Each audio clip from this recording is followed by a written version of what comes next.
صلاة الفجر بالذات خصها الله سبحانه بسعادة ما يعرفها إلا من جربها، خاصة اللي تكون بعد نوم، لأن النبي صلى الله عليه وسلم يقول: إذا نام العبد، نام الإنسان، عقد الشيطان ربط في قافيته 3 عقد، 3 ربطات.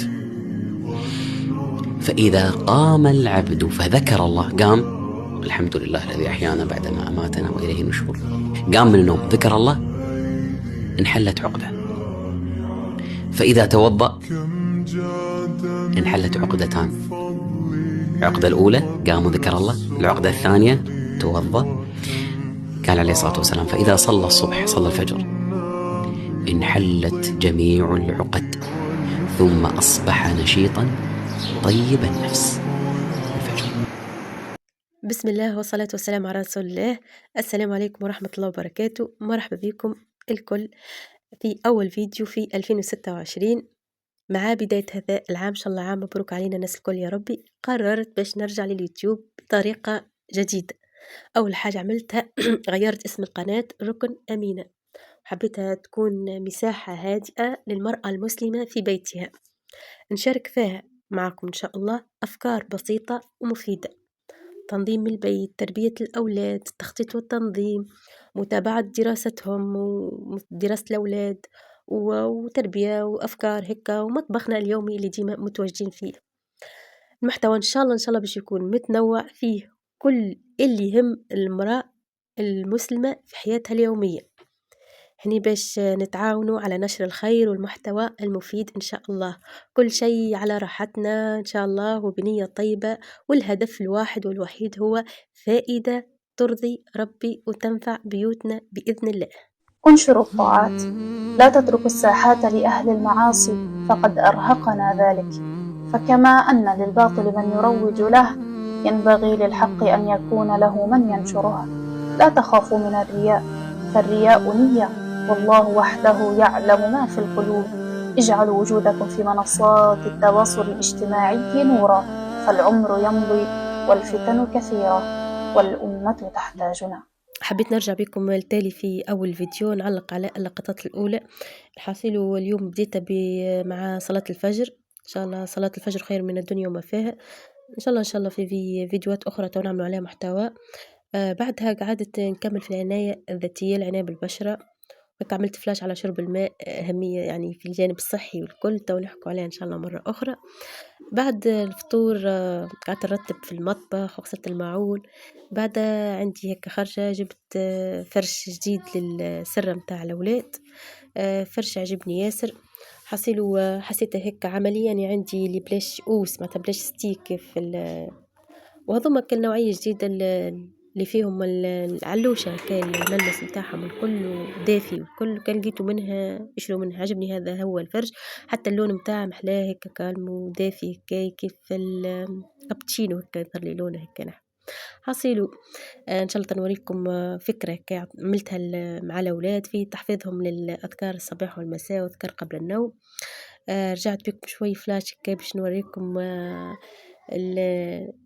أفكركم بالعام اللي فات، تحدي البدايات الجميلة 2025، وفي الآخر إن شاء الله تشوفوا وصفة العصيدة التونسية بسيطة وبالخصوص للمبتدئات إن شاء الله. الأولاد نعمل لهم سر حتى بعضهم في شهر ديسمبر وجانفي على البرد والكل، هذاك هو ما شاء الله بعد الفرش. حبيت نشارك معاكم حاجة إن شاء الله تنفعكم كما نفعتني يعني زاد الحمد لله يا ربي. حبيت نحفظ أولادي الأذكار، أذكار الصباح وأذكار المساء وأذكار قبل النوم. عملت لهم المعلقات هذه طبعتهم. حبيت نوريكم عن قرب راهي بالبلاستيكية كي مغلفة، طبعتها وغلفتها بالبلاستيكية، خرجتها من البيبلينات. حصيلوا راهي فكرة باهية على الآخر، تعاونهم كل مرة يحفظوا حاجة، مثلا حافظين بسم الله الذي لا يضر مع اسمه، وفكرة باهية زاد حتى للأمهات. إن شاء الله أني تو نعمل منها بحكم أني حافظة الحمد لله، لكن للتذكير تنجموا نعملوها مثلا في المطبخ على الثلاجة ولا قبلتنا، خاطر هي حتى بالمية ما تتضرش، يبدا مغلفة والكل بلاستيكي، خاطر الواحد ينسى سبحان الله ساعات يحب حاجة تذكره قدامه، كي يبدا هكا موجود قدامنا مغلفة والكل هكا تساعدنا حتى بالمية ما تتضرش. هذا تحدي البدايات الجميلة 2025 شهر جان في شهر رجب، هذا عملته معكم مع منول. وقت كانت تفكر بمتابعات اللي فما شكون طبعات ومعناتها شاركنا مع بعضنا هذا التحدي في جروب على التليجرام. على فكرة هو تو ما عادش، لكن أنا قاعدة مثلا نختم فيه هذاي، فيه كما تشوفوا هكايا أيامات الأسبوع، وفيها الصلوات وسنة الفجر وسنة الظهر والصلوات في وقتها يعني مكتوبة، وصلاة الوتر باش نحافظوا على قيام الليل، وأذكار الصباح والمساء، وأذكار النوم والصيام وعمل الخير وحضور مجلس علم. وقتها كنا في حضور مجلس العلم من حكاية الاستماع إلى بودكاست يعني ديني أو علمي هكا يزيدنا معناتها يزيدنا فايدة والكل وتطور في الذات، وقراءة القرآن ورد يومي، ومسك القلم وقراءة صفحة من الكتاب ولا صفحتين من الكتاب. حصيلوا مسك القلم كنا وقتا نتشجعوا على التدوين اليومي، كان في تخطيط مهم مسك قلم، نستانسوا على مسك القلم لأن فيه بركة ياسر.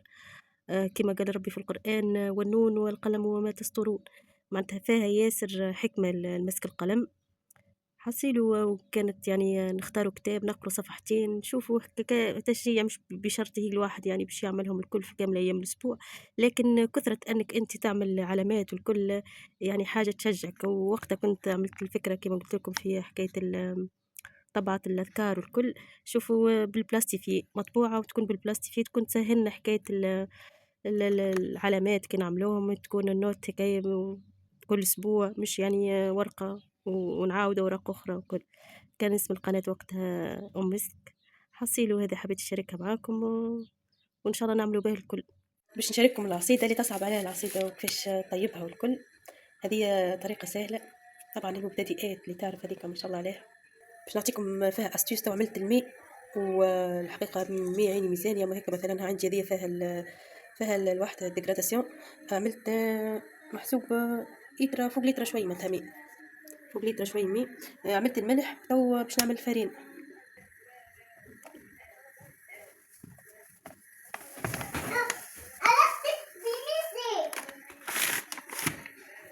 هيك محسوب عملت أكثر من رطل. وهذه لاستيس اللي باش نقول لكم عليها هي التحريك هنا عندي المكسر بلونجون، اما جربت كل شيء معناتها جربت المكسر بلونجون هذه والا المكسر عاديه بالطاسه هذيك مولينكس، ولا الاشوار. حتى الاشوار تمشي معكم معناتها تخلي شني الغايه تخلي العصيده ما فيهاش كالكعابير والكل باش تجيكم سهله في التعصيد. كيما هيك دوروها في الاول الكريمه وبعد تالي تشوفوها كيفاش تشد روحها شوي، وكيف تشد روحها شوي تزيدوها الزيت، زيت زيتونة زيدوا ما تخافوش معناتها راهو مش باش يبقى معناتها فيها باش اصلا الزيت يزيد يطيبها معناها تزيد تطيب من داخل بالباهي. فهمتوا؟ حصيلوا هذه استيوس حبيت نشاركها معاكم.